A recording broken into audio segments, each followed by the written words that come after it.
The Supreme Court of the United States, or SCOTUS, held that the admissions policies and practices implemented by Harvard and the University of North Carolina violated the 14th Amendment's Equal Protection Clause.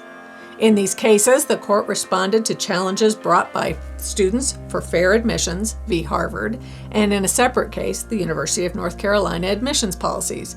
In just the Harvard case, SFFA represented more than 20,000 individuals who believed that Harvard has intentionally discriminated against Asian Americans. For these cases, Asian American applicants held that their academic records were superior to students who received admission. The admissions staff at Harvard and North Carolina held that they use a holistic measure of students, that academics are just one component of the formula for admission. SFFA argued that it is in these holistic or less quantifiably measured factors that the discrimination occurred. Chief Justice Roberts, writing for the majority opinion, stated, "Both programs lacked sufficiently focused and measurable objectives warranting the use of race. Unavoidably employ race in a negative manner, involve racial stereotyping, and lack meaningful endpoints. We have never permitted admissions programs to work in that way, and we will not do so today." End quote.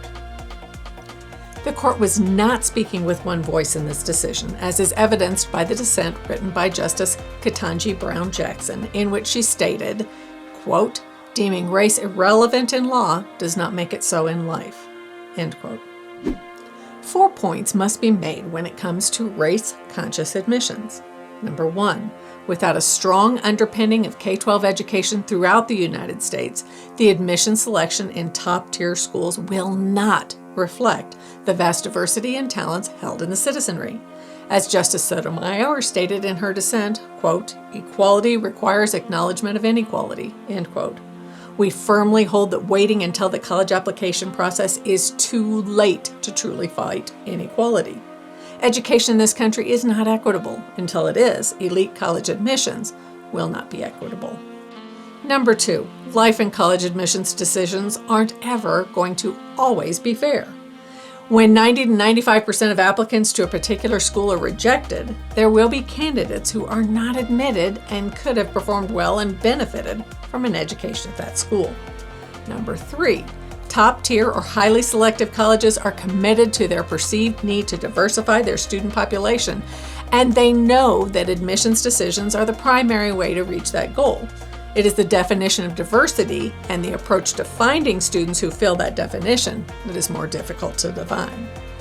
Number 4, until these colleges and universities follow the lead of Amherst College and dismantle their legacy admissions policies and reject the notion that donors can purchase admissions, there will not be true diversity reflected in their student populations. Period. So what does this mean for the future of higher education? There is no question that this decision will be seen as a significant blow to the goal of diversifying student populations as measured by the student's race. However, neither Harvard nor UNC has reached the African American or Hispanic student population representative percentages found in the population of this country.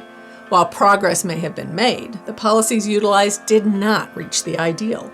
As years of these policies have not led to equality of access in the most selective colleges in the country, it is now even more necessary for the leadership of all schools, including the top-tier colleges, to reimagine the best way to bring representation to their student population within the constructs of the educational landscape the U.S. now faces. This decision's impact will depend on the adjustments made to each college or university's admissions policies and how those policies are administered. 9 states, including California, have banned such policies in public universities for years. The impacts of such bans are measurable within these states. The results have not led to a clear path forward to promote opportunities for students from underrepresented communities versus valuing the work completed by students from populations that would be overrepresented if the measures were exclusively numerical.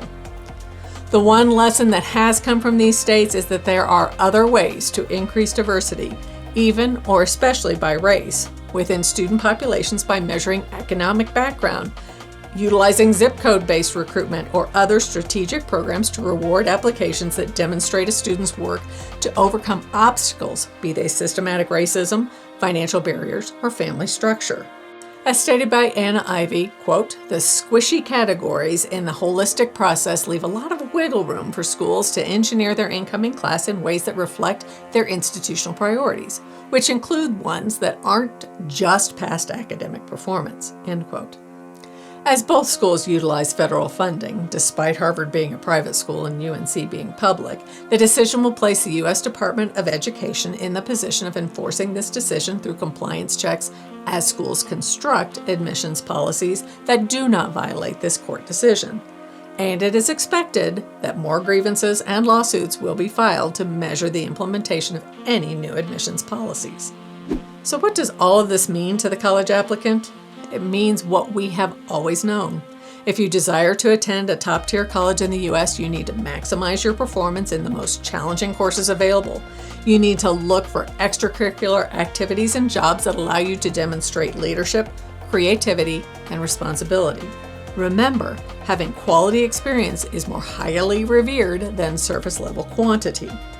You need to actively describe the challenges you have faced and why you would be a great candidate through your application essay, short answer questions, interviews, and personal statements. Find strong recommenders who can speak to the family, academic, systemic, and experiential obstacles you have faced and overcome.